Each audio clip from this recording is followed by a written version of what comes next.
Señoras y señores, bienvenidos, muy buenas noches. Gracias por acompañarnos. Esto es La Silla Roja, este espacio abierto al diálogo, a la crítica, al análisis, a la reflexión. Sean todos ustedes bienvenidos. El día de hoy recibimos a un personaje enorme en la política mexicana. Un hombre que ahora me corregirá, don Porfirio, pero que lo ha sido todo, que ha sido legislador, que ha sido secretario de Estado, que ha sido presidente de partidos, de varios partidos, que ha encabezado una lucha de transformación del sistema político mexicano, de reforma del Estado. En fin, sería enciclopédico hacer un recorrido del sistema político mexicano con Porfirio Muñoz Ledo, pero trataremos de abordar algunos de los puntos más relevantes e importantes del momento actual que vivimos. Porfirio Muñoz Ledo, bienvenido. ¿Qué tal? Mucho gusto. Gracias por estar aquí. ¿Por qué silla roja? ¿Es para electrocutarme o...? No, es porque donde están los temas calientes, don Porfirio. Bueno. Desde Hot Seat. The Hot Seat. Exactamente. Eso. Bienvenido, muchas gracias. Don Ricky Quintana, buenas noches. Buenas noches, bienvenido. Muchas gracias. Mucho gusto, gracias. Gracias por estar aquí y por haber aceptado. Vamos a presentar en un momento más un libro que compila memorias grabadas, ¿no es cierto?, de audio a lo largo de muchos años. Historia oral. Historia oral, la vamos a comentar hace un momento, pero a lo mejor, don Porfirio, valdría la pena hacer una reflexión del momento presente que vive México, el momento político de hoy, contienda electoral, candidatos. Es este viejo proyecto anhelado por Porfirio a lo largo de las últimas 2 décadas de reformar el Estado mexicano. Bueno, y de hacer una nueva constitución. ¿Y cómo estamos? Pero ahorita pues estamos en un momento difícil porque la transición democrática se descarriló. Tuvimos una elección libre, la del 97, cuando le ganamos al partido oficial la mayoría del Congreso. ¿Te acuerdas que me tocó presidir esa legislatura? Primer momento en que el Congreso ahí... pierde mayoría el PRI. mayoría el PRI. Deja de ser un partido hegemónico, porque pierde hegemonía su órgano fundamental. 20 años de eso, 21. Luego viene la elección de Fox, en donde funciona la primera alternancia en el poder. Pero Vicente echa por la borda todo, no hace la reforma del Estado, me pide crear una comisión, que sacamos 150 resoluciones para hacer una profunda reforma, y él se dedica a estimular a los gobernadores del PRI para que lo apoyen en el Congreso con sus huestes. Y bueno, hizo un descarrilamiento y luego se empeña él en imponer a Calderón. Ningún presidente de la República surgido del PRI violentó tanto las elecciones como Vicente Fox. Acordémonos del desafuero, entre otras cosas. Sí. Luego le falló el desafuero y declaró, pero me desquité. Nunca hubo ese cinismo. Entonces Calderón, bueno, llega con muy dudosa legitimidad. Y luego viene la elección de Peña Nieto, en donde ya sabemos por las cuestiones relativas a Odebrecht, todo lo que hubo de triangulación de recursos. En realidad es un gobierno legítimo. Cualquier lugar del mundo se hubieran ido a una revisión del sistema de las elecciones. Entonces, ¿qué tenemos enfrente? Las elecciones del 15, que fueron la de el Estado de México y Coahuila, fueron terriblemente fraudulentas. Todo el mundo lo sabe. Entonces, ¿qué nos espera?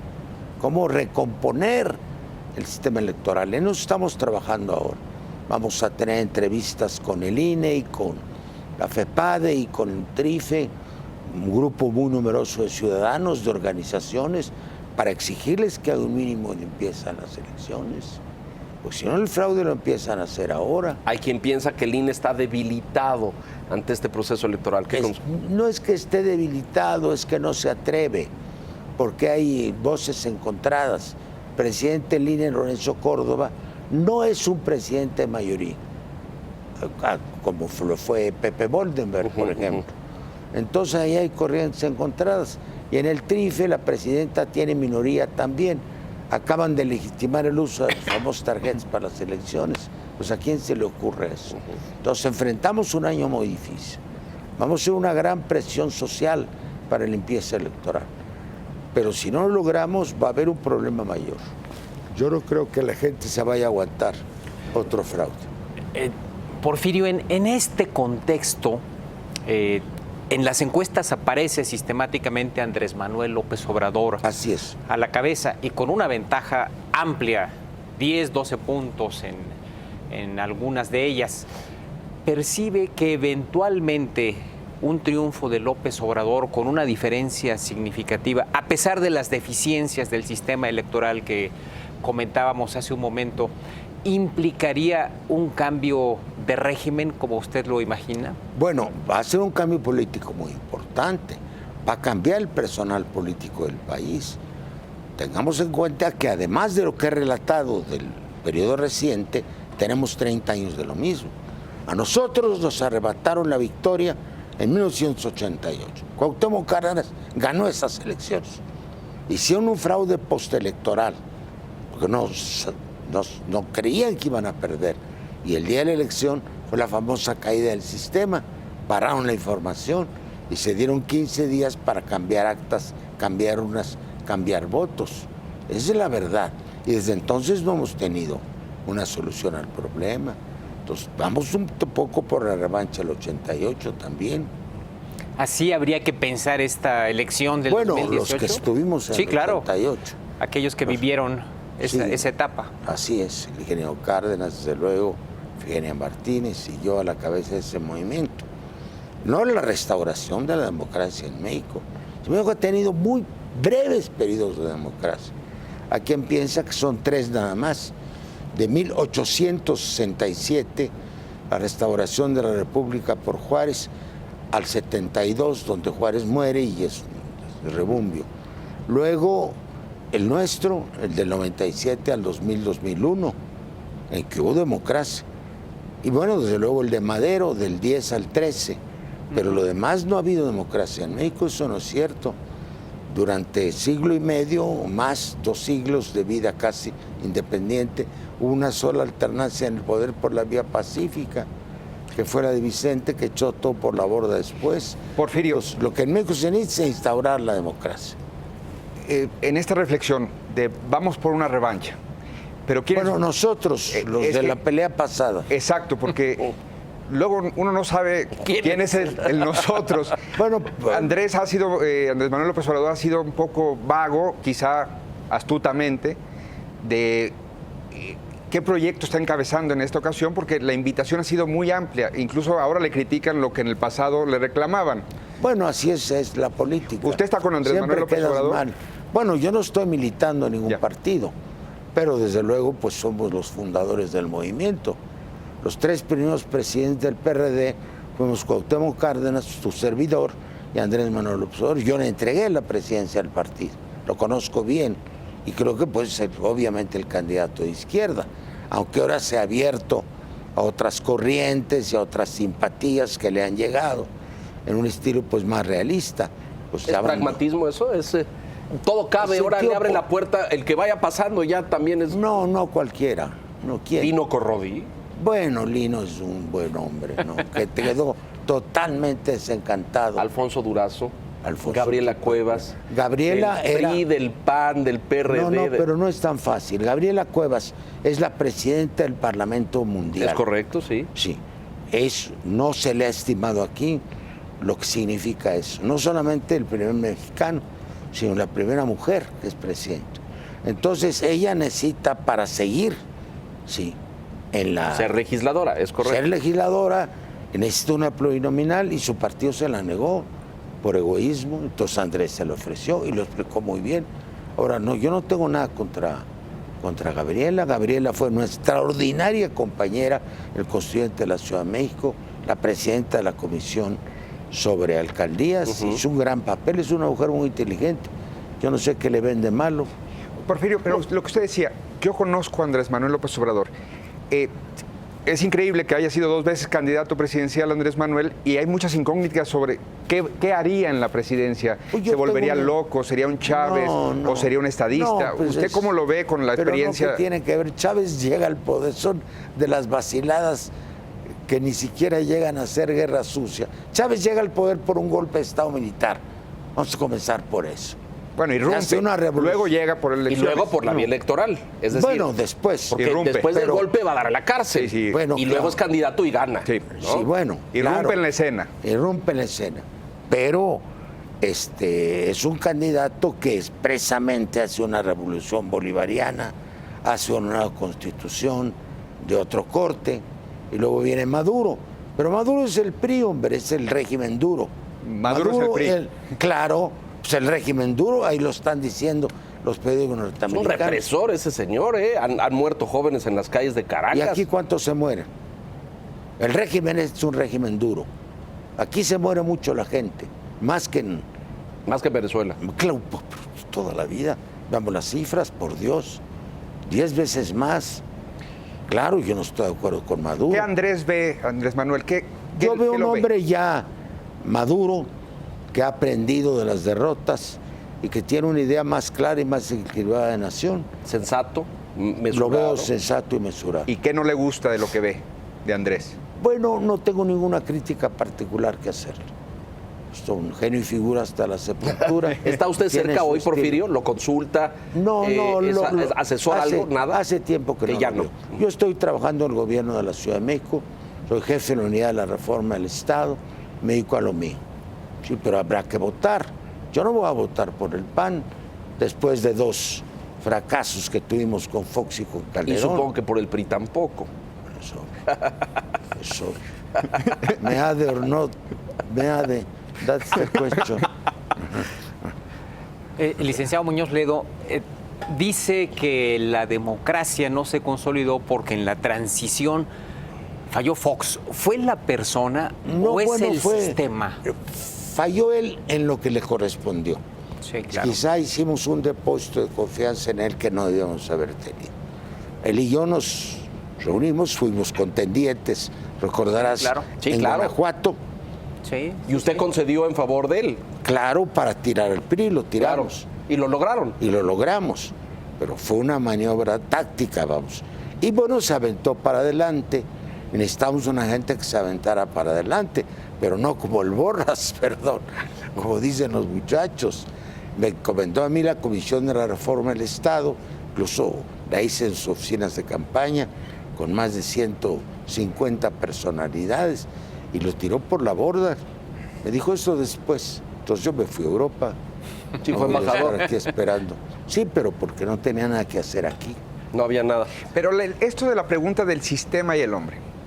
Bueno, el Andrés Manuel sistema podría llegar, cambió. o Mid o Anaya, O podrían Ricardo. llegar y encontrarse Es que hay que reinventar el sistema. Bueno, si yo fuera candidato de oposición, yo revisaría todo el personal político del país. Tenemos 30 años de lo mismo, de burócratas y tecnócratas, entendiendo por tecnócrata un burócrata que estudió en el ITAM. Claro. Hay varios de esos hoy en día en el candelero. Pero vale la pena reflexionar sobre esto porque no estamos seguros de las opciones que tenemos hoy que haya la convicción para reformar el sistema. Hoy Ricardo Anaya habla de cambio de régimen y lo habla también ¿Pero quién Andrés les Manuel. dice? Pero nadie dice en qué aterriza. ¿Qué es el cambio de régimen? Bueno. ¿Es volvernos parlamentaristas? No, ¿Es para el PAN, en su alianza con el PRD, es un régimen, un sistema de coalición de cogobierno. de gabinete, Ujú. que es muy complicado si no hay la misma... Y si no hay proyecto si no hay compartido. ¿no? proyecto. Claro. Es decir, el PRD ya arrió banderas en favor de la doctrina del PAN. Y conste que Anaya ¿Está no es- sometido totalmente por el PAN, el PRD? no está sometido, está aliado, ¿no? Supongo. Pero los términos de esa alianza no los conozco bien. Supongo que es a cambio del gobierno de la ciudad, si se les da. Supongo que eso es. Pero además, Anaya no corresponde a un PAN moderno. Ha habido magníficos militantes del PAN, desde Gómez Morín. Es un PAN muy oligárquico, de clase alta evidente, ¿no? ¿Es un PAN conservador? Es un PAN conservador. Autoritario lo acusan. ¿Usted ve visos de eso en eso? No, por lo que lo conozco, yo lo he tratado. Ajá. No se ve una persona autoritaria. Pero, quién sabe. Una de las críticas que le han hecho a Andrés Manuel, licenciado Muñoz Ledo, es que regresaríamos, sobre todo en materia económica, a los tiempos de Echeverría y López Portillo. No, ¿por Usted qué? fue parte de eso. No puede volver ¿No? porque ya se fue. primer lugar, ya todas las empresas se privatizaron.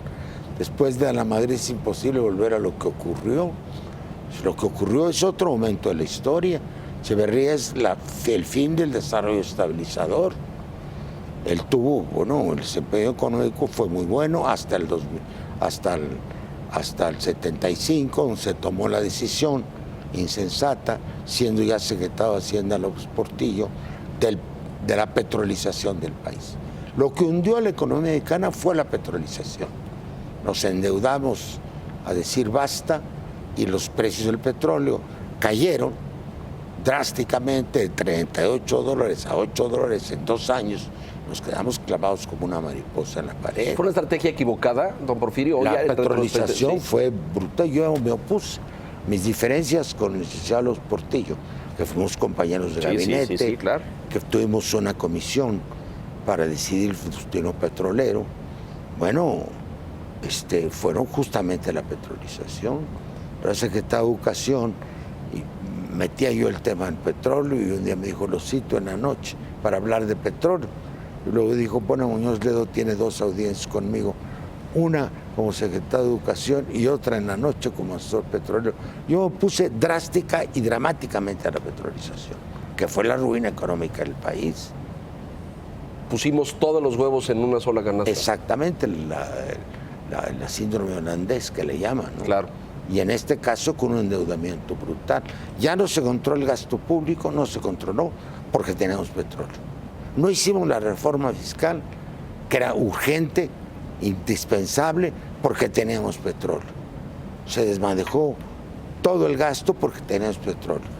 Nos endeudamos porque tenemos petróleo y luego reventamos. Y luego vimos las consecuencias, se descarriló la economía brutalmente. Pero ahora que habla de petróleo y de energía... Acabó la nacionalización de la banca. Esta reforma energética vigente hoy, esta nueva visión de la incorporación de capitales privados, nacionales y extranjeros que vengan a invertir. Yo no puedo estar de acuerdo. La licitación que está ahí en los periódicos, devolverle a la Shell.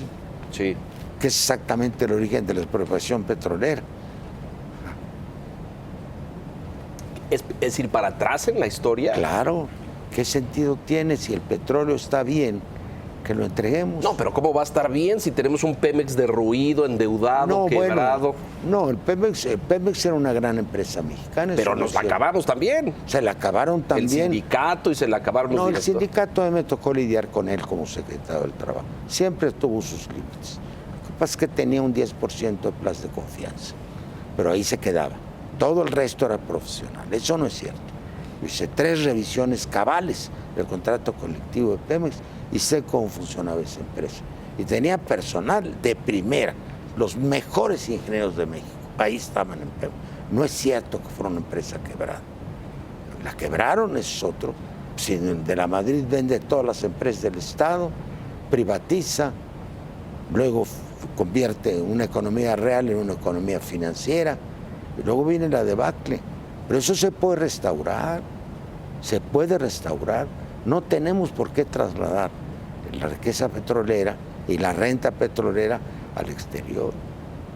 El petróleo no es eterno, es un bien. No, ya. Bueno, Cantarell ya se acabó, ¿no? Bueno, Cantarell fue la prueba plena de la petrolización de los Portillo. Estaban entusiasmados con Cantarell, se lo aventaron, acabaron en menos de 10 años. Sí, es que era un yacimiento formidable. Lo de los árabes, ¿no? De esos gigantes. Bueno, ¿no? Y siguen, hay más yacimientos en México. Siguen apareciendo. Entonces tenemos que llegar a un esquema en el cual esa riqueza se mantenga en el país.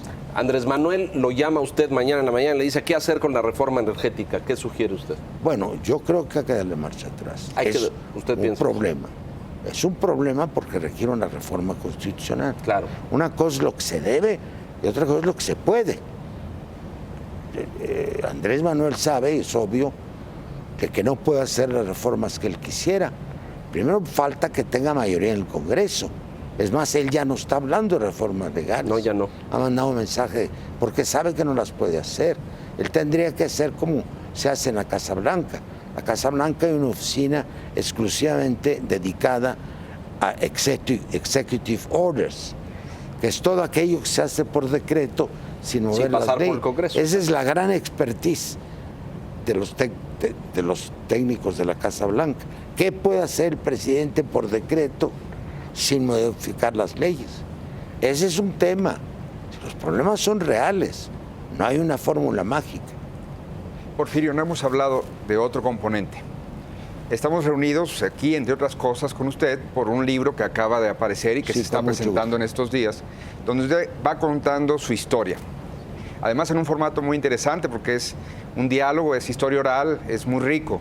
Supongo que los lectores lo encontrarán muy interesante. Lo han encontrado hasta ahora. Ayer tuvimos una presentación muy exitosa en la Fundación Miguel Alemán, por cierto. Una de las preguntas que se hacen a menudo en las mesas hoy en día los ciudadanos es si hoy el sistema político mexicano es más corrupto que antes.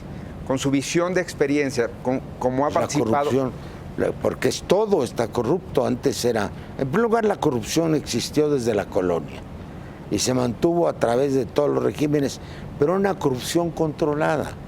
La corona española le permitía al virrey robar un poco y el virrey dejaba a los demás robar un poco, pero una manera de controlarlos. Qué herencia esa de los españoles, qué bárbaro. No, pero era una manera de controlarlos. Le hacían un juicio de residencia, lo dejaban encerrado en San Juan de Ulúa, si no tenía cuentas. Era una manera de controlar a la gente. Así fue el régimen de la revolución. Y esto se desmadejó. Yo hablé de metástasis de la corrupción. Se fue a todos los partidos, se fue a los tejidos linfáticos. Un país que tiene 6, 7 gobernadores en la cárcel, todos del mismo partido, salvo uno del PAN. Es un país inmensamente corrupto. El primer acto conocido de gobierno es la compra de una casa llamada la Casa Blanca, por la que pierde su programa una comunicadora de prestigio internacional. Pues, ¿en qué país vivimos? Entonces, no hay parangón. En un país centroamericano, no quiero ofenderlos. En su memoria, pues, en su recuento, no hay eso. No hay parangón. No hay hemos parangón. visto este sexenio. La metástasis de la corrupción, que es la partidocracia. Veo usted en los congresos, todos sacan raja, ¿sí?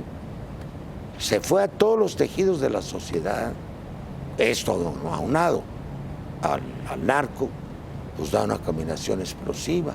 ¿Se puede corregir? Se puede corregir con mucho trabajo, sí. Yo soy convencido que se puede. Desde luego hay mecanismos anticorrupción, pero lo importante es nombrar gente que no robe. Yo fui secretario de Estado y no dejé robar nunca. Nunca dejé robar. Primero nombro unas puras gentes correctas y la supervisión. Y vigilancia, ¿no? Un auditor general que se sentaba a mi diestra en las reuniones de gabinete de la Secretaría de Educación. Yo decía un subsecretario de egresos, que era un hombre muy honorable. Y teníamos un equipo de contadores para ir persiguiendo cualquier cosa. Lo primero que hicimos fue suspender todos los contratos de obra pública, ponerlos a concurso, bajo una supervisión de un comité presidido por mí. Primera cosa. Segundo, acabar con todas las concesiones que había de compras, muy importante. Luego, nombrar a todos los jefes de compra por concurso. Sí, claro, se va corrigiendo, hay que hacer un diagnóstico de la corrupción. No se hacen diagnósticos. ¿Qué es la corrupción? Primero, el peculado. Sí, hecho la desde el puesto público, pues sí. Eso se evita. Segundo, la venta del acto de autoridad, yo le llamo. Yo me he dedicado todavía a estudiar la corrupción. Fui profesor de la materia. Me interesó mucho como eje del poder colonial, del poder virreinal. Entonces, ¿qué es la venta del acto de autoridad? Pues la mordida, claro. ¿Sí? La compra de un contrato de obras públicas, la comisión, el soborno a un juez. Se vende el acto de autoridad, está a la venta. No te doy la multa porque si me das, pues ya no te la pongo, ¿no? Entonces, ese es el gran problema de México, la venta del acto de autoridad. Es el país de la mordida. ¿Estamos de acuerdo en eso? Sí, total. Luego el conflicto de interés, ese corrige también. Pero se va sofisticando ese, porque pero cuando de los primeros que eran muy primarios, que era el peculado, hoy prácticamente ya yo no veo, bueno, a estos gobernadores que metieron la mano al cofre del tesoro, pero practican de todo. Sí, de todos. Bueno, los contratos estos de las empresas fantasma, ¿no? Sí, lo de Odebrecht es escandaloso. En Odebrecht ha caído el vicepresidente del Ecuador. Está tambaleándose el gobierno del Perú. Está minado por abajo el sistema político brasileño. Totalmente, completo. Hasta Lula le echan la culpa. Sí. Y en este país solo ha renunciado el funcionario que lo denunció, que es el FEPADE. Pues ¿en qué país vivimos? Vamos a hacer una pausa, don Porfirio. Déjenos hacer una pausa rápidamente. Vamos a mensajes y regresamos a esta charla, esta conversación con Porfirio Muñoz Ledo. Volvemos.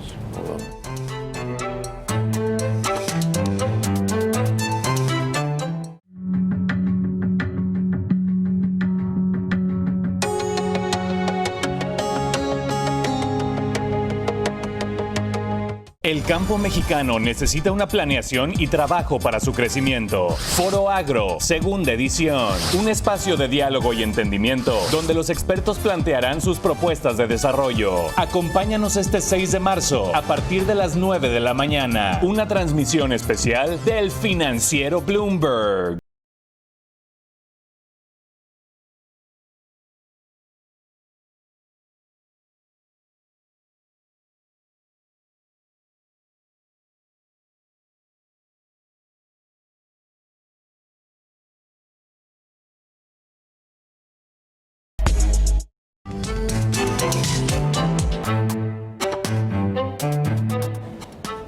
Hacíamos mención de este libro que tuvo ya una presentación en la Fundación Miguel Alemán y vendrán otras en la Feria del Libro. En la Casa LAM, Ajá. el día 15 creo, y luego en la Feria del Libro el 24 de febrero. Esta es historia oral, porque a lo largo, estaba yo revisando ahí, son muchos años en que estos dos investigadores... Es un año y medio. En que, pero lo andan 36. persiguiendo por un montón de lugares. Iba para yo a ir su casa a Los ajá. Ángeles. Ajá. Pacific Palisades se llama la zona, y llegaba el viernes en la noche, quedaba todo el sábado trabajando, Ajá. cenábamos en la noche y todo el domingo hasta la hora de tomar el avión. Y luego había Y citas luego en venía aeropuertos aquí, y en otros. todo, en todos los lugares. ¿Cuántos años tomó esto, don Porfirio? Casi un año y tantos. La primera versión fue 2.550 páginas. Que era muy grande, ¿no? Era muy grande, entonces durmió el sueño de los justos, no había un sistema financiero, Claro. acudió a varias universidades americanas. Total, luego la Universidad de Guadalajara patrocinó una reducción a 1.600, 1.700. Y hubo que editar páginas. ahí. Ajá. Lo editamos, redujimos, pero tampoco era publicable hasta que Random House, la editorial, se animó A hacer y esto. financió esto, que son 920 páginas. ¿Qué cuenta aquí Porfirio Muñoz Ledo? Todo, desde mi nacimiento hasta la ruptura del 88, toda mi vida. Mi generación, mi vida estudiantil, mi vida como estudiante en Europa, mi vida de profesor universitario. Ahora, hablo como actor político, pero hablo también como profesor, Sí. porque yo soy profesor. Porque hay este proceso reflexivo de... No, porque yo fui profesor de sistema político Claro, mexicano. claro. Más fundé ese curso en México, en el Colmex, en el Colegio de México, a invitación de don El Cosío Villegas. Llamaba Gobierno y Proceso Político en México. Entonces yo enseñaba eso desde los aztecas, cómo se manejaba el poder y el poder colonial y el poder republicano y todo, y con especial énfasis en México contemporáneo, que no ven los historiadores, lo vemos más los politólogos. Claro. Los historiadores Y- se quedan en López Mateos. Y la ruptura con el PRI, por supuesto, de los 80s, ¿no? 85, 86, 87. Hasta el borde de la ruptura. Ahí está esto. Y luego ya va a venir lo otro, después de la ruptura. Lo que viene después.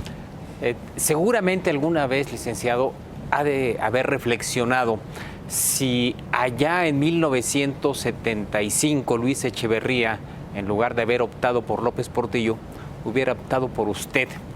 Pues no estaban dadas las condiciones, por eso Bueno, no fue pero así. seguramente alguna vez haber pensado, ¿y qué hubiera Lo sido de pensé la historia muchísimo. de México si ¿Quién sabe? hubiera sido presidente usted? Bueno, yo tenía una línea completamente distinta. Y Sí, claro. Hay historiadores que lo han escrito, sobre todo un gran economista, José Luis Calva, hizo un seminario en la Universidad de Puerto Vallarta hace como 10 años, que se llamaba ¿Qué hubiera sido si Muñoz Ledo hubiera sido presidente? Y vinieron gentes de todos lados. Y luego mi línea económica era completamente distinta.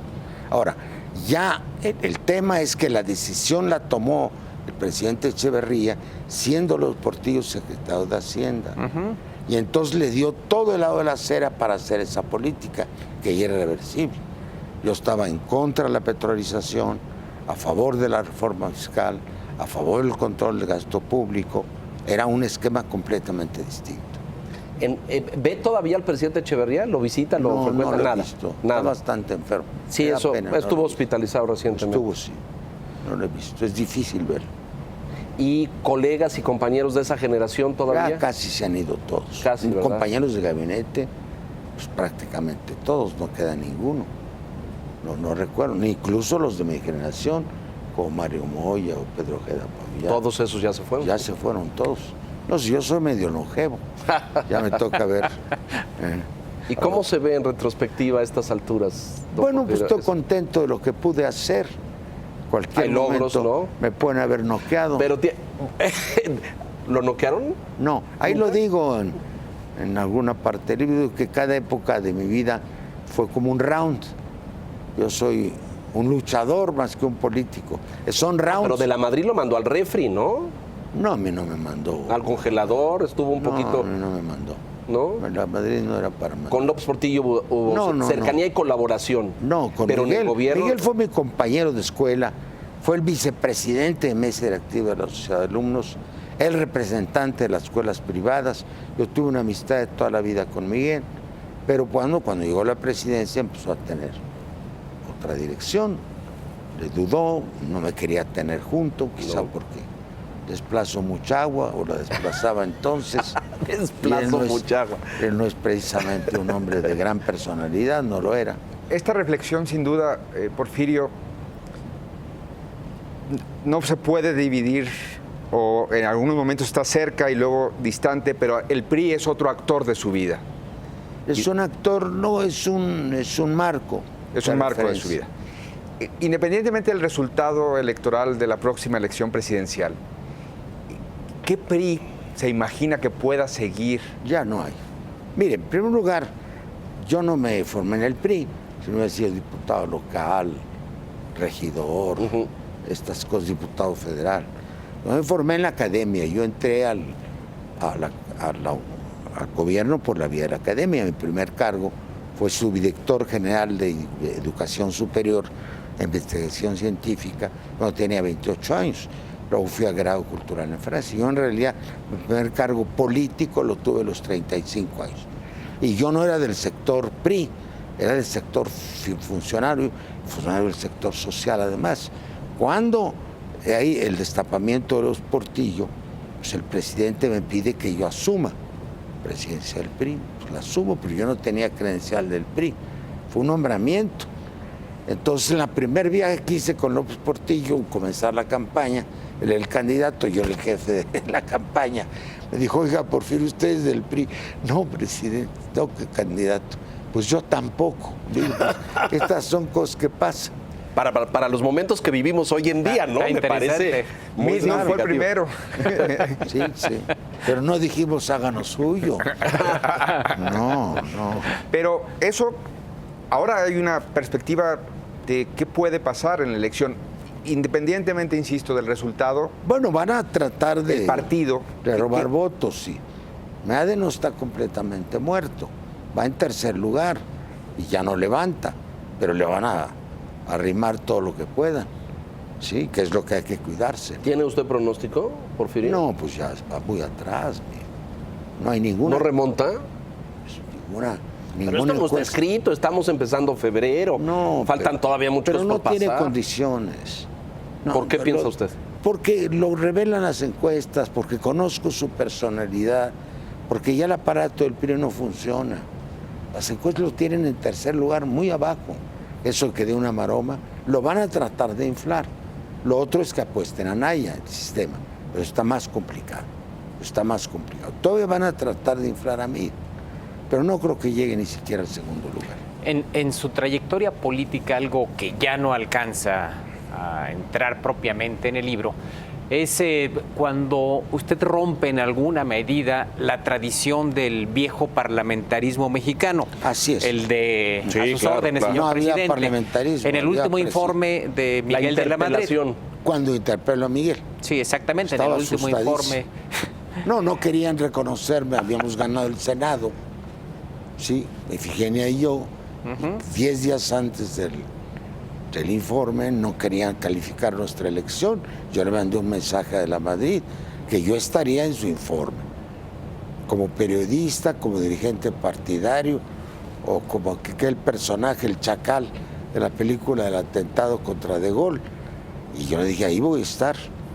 Y a mi grupo de amigos, que eran amigos también de Miguel, les dije, y lo voy a nalguear. Es la primera interpelación, ¿no es cierto? La primera interpelación. Hubo un grito significativa. en época de Calles del viejo político Aurelio Manrique, Ajá. que gritó desde atrás. Recuerdo que le gritó a Calles. Pero un grito, no una interpelación formal. No, pero aquí sí hubo. Una interpelación es un acto parlamentario. Y yo defiendo que es correcto al que se suba en la tribuna, se le puede interpelar, como en la Gran Bretaña, como en cualquier lugar. Se le pide al presidente de la Asamblea, señor presidente, La palabra. Pídale al orador si acepta una interpelación. Si no la acepta, que es lo que no calculamos, pues no pasó nada, porque así está el reglamento. Pero cuando yo me paro, se me echan encima, hacen un borlote, vienen montones de periodistas que no eran guardias. La reacción del presidente de la Madrid. Rígido, Rígida, ¿no? Ujú. pálido. Pero me cercaron porque yo me salgo de mi curul para dar 2 pasos. Entonces creen que me le voy a ir encima. Ujú. Entonces aparece una bola de periodistas que no lo eran, de pelito corto, que más bien Así de parecía casquetito corto. De así. casquetito corto. Muy informados han de haber estado esos. Muy Sí. informado. Y me sacan en vilo. Me tiraban patadas. Todo por interpelar a un presidente. Y luego vino lo de Cedillo, eso fue un acto monstruoso. Cuentes a un Bueno, nosotros ganamos la mayoría en el Congreso. 97. Los 4 partidos, que éramos el PT, el Partido Verde, el PAN y el PRD de entonces. Entonces nos pusimos de acuerdo, ahí el gozne fue Santiago Krill. Ujú. En su casa se hizo y decidimos hacer mayoría en la Cámara de Diputados. Entonces el PRI no quería, ya que era el partido más grande. El partido de la mayoría dijimos, no, es la primera minoría. Claro. Exacto. Entonces ellos no aceptaban que ellos distribuían los puestos. Tenían instrucciones de no aceptar. Ahí tronamos a Chaufet como secretario de Gobernación. Ujú. Todos nosotros nos cedimos y tomamos el salón de sesiones. Nos pusieron los sugieres, el famoso tintero, que es el símbolo del poder, y tomé posición como presidente de la Cámara. Y entraron los del PRI atropellados, querían negociar, tenían a su gente en camiones allá afuera.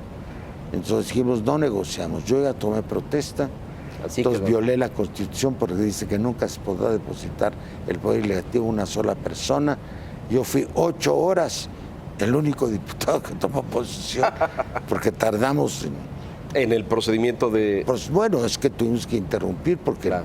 el PRI quería negociar, que traían que repusiéramos el procedimiento. No repusimos. O sea, encarnó el poder legislativo por 8 horas. Así todo. Ahora, después, pues yo cojo el teléfono, como dice la Constitución, y le hablo al Ejecutivo. Presidente Señor Cedillo. presidente, Así yo soy está. el jefe del legislativo. No me contesta, me manda con un secretario particular. Entonces me dice el secretario, se llamaba, escribe todavía. ¿Cómo no? ¿Líbano? Líbano Sáenz. Muy amable. Sí. Me dice que no se meten problemas internos de la Cámara. Le dije, es que yo estoy investido como presidente de la Cámara. Le voy a tener, pues no es así. Yo, bueno, pues es así. Yo le voy a mandar una comisión. Sí. Escogí a Marcelo Sada, como se llamaba, uno de Monterrey que él conocía, y al hijo de la Quina, que también conocía a Los Pinos. No lo recibió. No lo recibió. No lo recibió. Entonces, bueno, yo le mandé decir que ahí lo esperaba yo. Entonces nos echaron al Senado encima. Y le dije, bueno, si no viene la escuela secundaria, la primaria lo recibe. Y si no viene el director de la escuela, pues nosotros arrancamos el periodo de sesiones y que no venga. No fue para ellos. Tenían las invitaciones de Los Pinos Para el informe. para el informe, para todos los auditorios, las mandamos quemar. Dijimos, aquí invita al Congreso. Se acabó el día del presidente. Ahora es el día del Congreso. ¿Sí? Eso es diciembre 97. No, septiembre. Era primero de la era- sesión del La Congreso. víspera de Entonces, septiembre. Entonces vimos el reglamento, que era el siglo XIX, y dijimos, entonces lo citamos a las 5 de la tarde, que es como citaban en el siglo XIX, porque iban de levita. Y Sí, claro. entonces hacía mucho calor, era en la tardecita, ya con el sereno. Bueno, entonces dijimos, y no entras con ningún hombre armado, porque dice el reglamento. No hay Estado Mayor aquí adentro. No hay Estado Mayor. Le hablo al director del Colegio Militar, le pido respetuosamente que no ingrese al recinto, está prohibido por la ley, me hace caso. Y llega el número 2 del Estado Mayor, un hombre delgado, muy educado, y se planta a mi izquierda. Digo, mi general, ¿qué usted aquí? Me dice, vengo desarmado, señor presidente del Congreso, muy respetuoso. Pues sí, porque si no le tengo que quitar el arma. Le digo, no vengo desarmado, yo vengo como ayudante del presidente para poner el informe. Y ni modo, pues tuvo que entrar Zedillo solo, acompañado Por la comisión. por la comisión. Claro. Estaba, y no sabía qué le iba a decir, creo que dijo un discurso republicano, se recuerda bien, pero sí le dije, se acabó el día del presidente, como diría el Fuero de Aragón, cada uno de nosotros vale tanto como vos, y todos juntos valemos más que vos. Y ahí se acabó el presidente. Se cuenta muy sencillo hoy, pero en aquellos años todos estábamos frente a la cámara, pasmados, viendo qué iba a pasar. Impávidos, era. Y totalmente sin Sí, precedente. inédito, ¿no? exacto. Inédito. Exacto. Vamos a hacer una pausa rápidamente. Porque Todo si no, está en el libro, ¿eh? Sí, todo lo claro. cuenta ahí. Mensajes, Porfirio Muñoz Ledo. Volvemos. Bueno, en el que viene, porque hasta aquí está.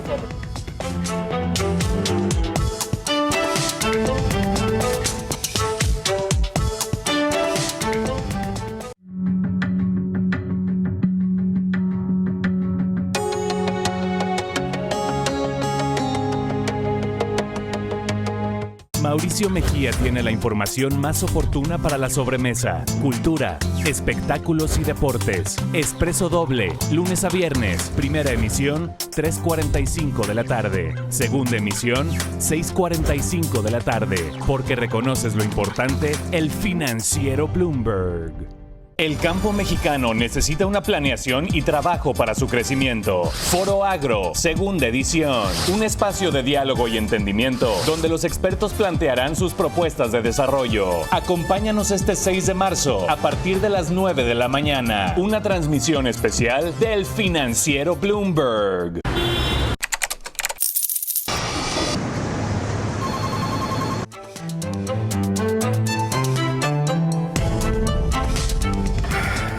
Yo creo que de pura revisión histórica con don Porfirio Muñoz Ledo nos podríamos llevar un par de horas de programa. Yo tendría ahí 4 o 5 pendientes para No, que los echamos rápido. los echamos rápido. Hubo la decisión después de las elecciones del 88, donde se ha sostenido extendidamente que hubo, bueno, después de la caída del sistema, y esto un fraude. Usted lo dijo hace un rato, y Cuauhtémoc, que había ganado legítimamente, le arrebataron la presidencia. La decisión Fue colectivo. de no salir a las Sí, calles, de no... salimos, pero lo que pasa es que en México, históricamente, solamente había habido cambio de poder por las armas. Es correcto. Y entonces había la mentalidad colectiva de que sin las armas no podíamos. Incluso yo me encontré a Fidel Castro, eso no sé si esté ahí, en un toma de posición el presidente del Ecuador. Me dijo, Porfirio, ¿tienen armas? Entonces, ¿qué van a hacer? Le dije, queremos por la vía pacífica. Digo, eso no va a ocurrir.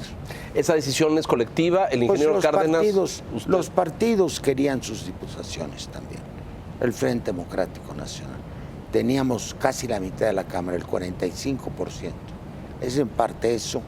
Y yo digo que si la caída del muro de Berlín, que fue 2 años después, hubiera sido antes, tal vez hubiéramos tenido la conciencia de nuestro tiempo, en el sentido de que una situación puede ser cambiada por La sociedad coyuntura civil. histórica jugó un rol. Si lo muevo al 2006, cuando el resultado electoral de aquel año y Andrés Manuel sale a la calle, bloquea una avenida y hace todo un plantón, ¿cómo se ve comparativamente los dos momentos históricos?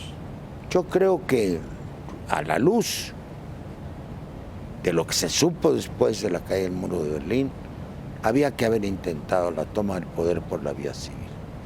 Es lo que yo empezó desde el 88. Yo le pedí a Miguel de la Madrid verlo. Él me mandó llamar a través de su hermana. Le dije, ¿por qué me llamas? Sí, Alicia. ¿Por qué me llamas? ¿Qué tienes que ver con la política? Pues son amigos míos de infancia.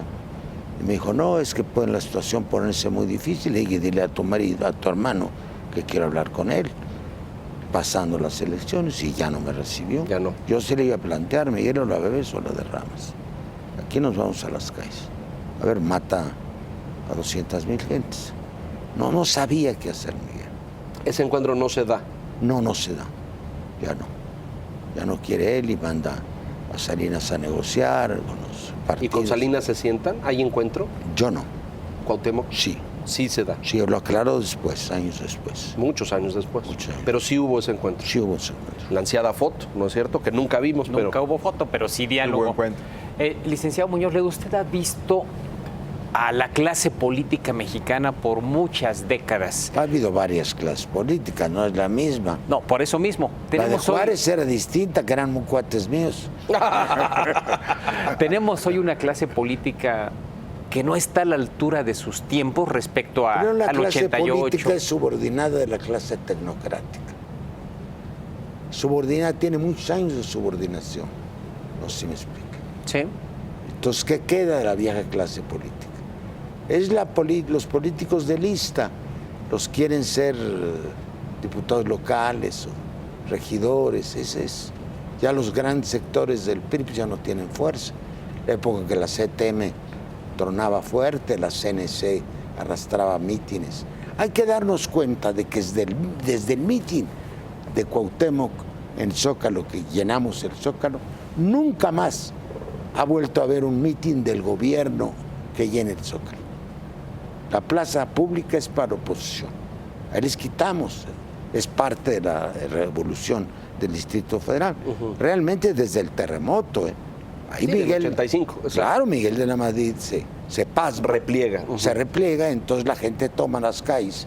Y cuando Cuauhtémoc y yo nos lanzamos, se lanza Cuauhtémoc con nosotros, pues encontramos un camino muy abierto. Y había una efervescencia social en las calles. Una efervescencia social en las calles.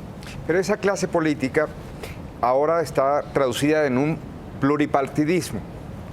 Bueno, sí son varias clases. Y usted decía hace rato, aunque no tengan con una mucha metástasis, aunque no tengan mucha clase, con una metástasis que es el fenómeno de la corrupción que ha impactado a todos. Yo quería preguntarle hace rato si ve un futuro, un México sin PRI, si entiende la dinámica política y social sin el PRI. Yo creo que sí. Cuando empezamos el 88 yo lo anuncié y espero haber sido profeta. Dije, habrá un día en que el PRI pierda su registro. Creo que está en el borde. Bueno, habrá un legalmente día, ya lo debió haber perdido. Bueno, pero de eso va a ser 30 años este año. Así. Y no solo eso, sino que para algunas personas observar la corrupción en otros partidos es precisamente como un triunfo cultural del PRI. Antes que tener alternativas que uno dijera, ahí están esos la que cultura, son distintos. Es una derrota cultural del país. Bueno, eso es peor todavía, porque ojalá fuera una victoria cultural de un partido y no una derrota de un país. Así es lo que yo veo. Sí, claro, porque se les entregaron espacios de poder. Se debilitó el poder central y en vez de ir a un federalismo o una democracia, se fue a la entrega de los espacios, el fenómeno de los gobernadores, que viene de Fox. De Fox. Y eso sigue siendo ahora, insisto, un país con 6 o 8 gobernadores en la cárcel. Pues es una facha. Si en las elecciones del 2018 el PRI no resulta vencedor, su futuro como fuerza, como organización política... Muy limitado. Limitado. Sí, le quedan algunos gobernadores. Sí. Van a tratar de restablecerse, pero se van a ir adelgazando. Si nada dura toda la vida, ni el Imperio Romano, ¿por qué creemos que el PRI es eterno? Sí. No ha durado, está ya casi cerca, unos años más y llegamos al siglo, ¿eh? No, desde 29 todavía faltan 10. 11 años. Siguiendo con los contrastes de la clase política, la clase política ya no es culta. En los tiempos 60, 70, bueno, usted es un ejemplo, claro. Pero aún personajes como López Portillo, con todas las diferencias que pudiera haber tenido, era un hombre leído, profesor, y Reiseroles, desde luego. Sí, claro. Chucho decía, el PRI tiene muchos loderos, pocos políticos y no tiene ideólogos. Casi decía, salvo yo. Tiene muchos Loderos llamaba. de lodo. De lodo, así De lodo, les llamaba loderos. Chucho Reiseroles. Muchos loderos. El gran ídolo del PRI decía eso. Muchos loderos. No, pero pocos sí políticos. observamos aquí, los que trabajamos en esto y estamos observando todos los días, sí hay una gran diferencia, ¿no? Una gran es decir, carencia de voces con algo sustancial que decir, que aportar. Sí, exacto. No quiero hacer como entrevista de caja de cereal, pero su presidente favorito, don Porfirio, de los últimos 50 años. Lázaro Cárdenas. Ya no da los 50 años, Bueno, pero de los y 50 en para acá. segundo lugar, En segundo. el licenciado López Mateos. Que tuvo Adolfo muchas López cualidades, Mateos. muchas cualidades, con el cual yo me egresé. Del cual habla en el libro de manera del cual le amplia. guardo mucho afecto. Un hombre que tenía sus fallas del viejo régimen, tenía como secretario de Gobernación a Díaz Ordaz, que era línea dura, entonces hay represión en el gobierno de López Mateos. Sí, cómo no. Pero es un hombre de una visión de otra cultura también. He sido rector de una universidad de provincia, de Toluca. Había como una solidez, ¿no? Académica, literaria, Se etcétera. sabían Y hoy- rodearse de gente. Yo trabajé en el staff muy joven, López Mateos. Sabían rodearse de gente, de intelectuales, de todo. Bueno, todavía recuerdo a López Portillo sosteniendo reuniones periódicas con escritores, con académicos, con intelectuales. Y eso como que de unos años para acá se perdió, ¿no? Se perdió. ¿Por qué? ¿No interesa ya? Porque Miguel de la Madrid le valía. Miguel de la Madrid fue el sucesor. Miguel se sentía autosuficiente. Un día que el gran economista Víctor Urquidi, que fue presidente del Colegio de México, el gran asesor del Banco de México, lo fue a ver. Había sido su jefe de alguna manera. Le habló, eso me lo contó Víctor. Le dijo, Miguel, yo estoy viendo esto y esto y esto. Y lo oyó.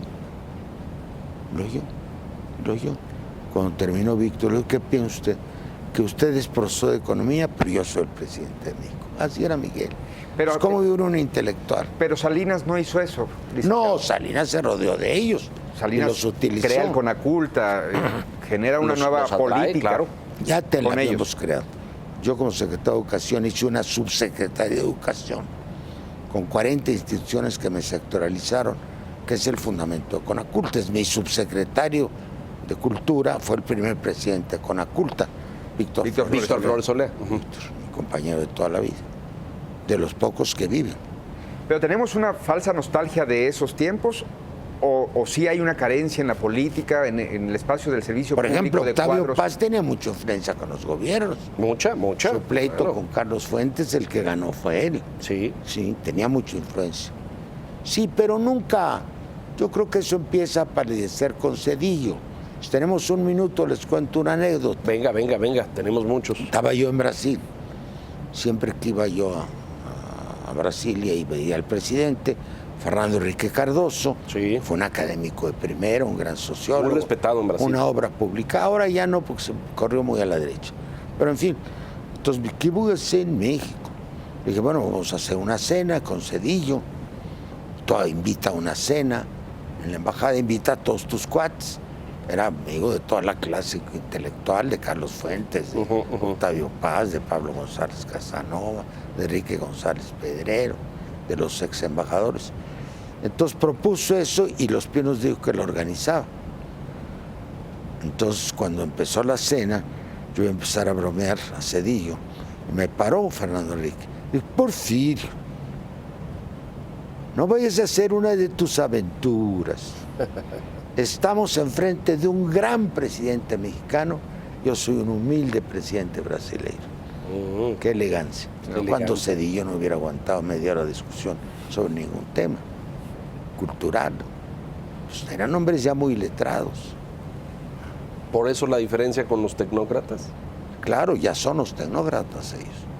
Cedillo se educó en Yale, estuvo en el Banco de México, aunque venía del Poli. Sí. Tenía esa doble pertenencia. Sí, para ciertas cosas era inteligente, sus cuestiones económicas, y actuó de buena fe en la negociación del 76, yo se lo agradezco, fue su compromiso, pero no entendía nada de nada. Se paraba bien la Constitución. Y espérese, no esté en esa página, la tiene usted al revés. Hablando de tecnócratas, y se tomaron un café con el licenciado Meade, ¿qué le diría? Lo he tomado. Bueno, pero dígalo en el... Lo he tomado, me lo he encontrado en las redes sociales. Ahora que es candidato, precandidato o lo que Su sea. secretario es nieto de mi amiga Ifigenia Martínez. Me lo he encontrado en bodas y todo. Pero el momento es distinto. No, pues le pregunté la última vez, oiga, está ya tronando lo de salarios, Antonio, ¿qué van a hacer?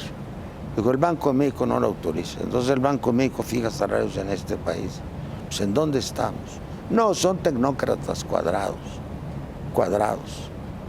Ninguna, son impenetrables a cualquier idea de progreso. Impenetrables. Ellos son autosuficientes. Los tecnócratas son autosuficientes. Digo que son burócratas que fueron al ITAM. Ellos tienen la verdad absoluta. Se nos acaba el tiempo ya, no nos queda más tiempo. Deberíamos hacer 2 horas. Conclusiones, por favor, señor.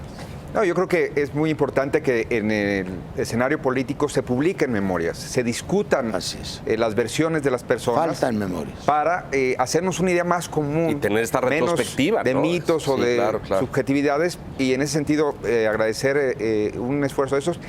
¿De qué se arrepiente en su carrera política? Nada. No vale arrepentirse. No vale. El hubiera no existe. No, pero llega un momento que uno Uno dice... se arrepiente de cosas privadas. Las cosas públicas ocurrieron. Uno optó. En la vida se opta. Un camino u otro. Si hubiera sido más disimulado, menos radical, a lo mejor... Menos combativo. Menos combativo, pero yo no puedo negar mi propia naturaleza. Que cometí errores, pues son parte de la naturaleza humana, del carácter, del luchador, pero no me puedo volver a fabricar. ¿Los tiros aquellos de la ONU son leyendas, son mitos, son realidad? Es una tontería. ¿Cuáles tiros? Uno, ¿no? Un tiro, no. En un estacionamiento, una cosa así. No, en el estacionamiento de la embajada. En la acera. Bajó de una casa un muchacho americano con una sombrilla y mi chofer, que era colombiano, le dijo que lo dejara estacionarse. Era lo nuestro, estaba marcado. Y no quiso, se puso muy bravo, lo atacó. Y el otro le contestó, nada más. Es toda la historia. todo. Eso de que Porfirio disparó en la ONU es una leyenda. Es una leyenda, disparé dentro de la ONU. No, afuera, en el estacionamiento, don Enrique. Pues ojalá se dé el tiempo y la energía, tenga la energía, licenciado, para escribir lo que falta. Porque Sí, aquí nos ya. quedamos en 88 y faltan años muy, muy importantes para que no los documente. Toda la transición. Sí, yo quiero escribirlo, ya les dije, el tema es que por esa metodología se lleva mucho tiempo, se necesitan subsidios muy importantes, una cadena de universidades trabajó en esto. Sí. Pues ojalá se encuentre la ecuación para poder hacerlo. Bueno, gracias. la vamos a encontrar. Muchas gracias. No, al contrario. Es una silla caliente. Pero Gracias, la plática Porfirio. lo estuvo Bienvenido y que haya muchas de estas. Nos quedamos con muchos pendientes y muchos temas ahí. La Ciudad de México. La Ciudad de México. Bueno, la Constitución de la Ciudad de México, ¿satisfecho con eso? Muy satisfecho. Es la más avanzada de América Latina, sin duda alguna. Ahora hay que defender las condiciones. Pero hay que defenderla a Mauricio Toledo y de gente así que la quiere echar abajo, oiga. Bueno, la Asamblea ha estado legislando en contra de la Constitución. Es correcto. De eso correcto. tendremos que hablar. En algún momento. Bienvenido siempre, muchas gracias. Éxito con el libro y esperamos Gracias. la siguiente Son parte. ustedes muy cordiales. Muy amables. Muy amistosos. Es un programa extremadamente vivo. Yo que soy conductor estoy encantado. Bienvenido, gracias. Gracias. Señor Quintana, gracias. Gracias, Señor buenas Camarena, noches. gracias. Gracias. Y gracias a usted por Gracias, la gentileza licenciado. de su atención en este mismo espacio el próximo domingo a la misma hora. Hasta entonces, buenas noches.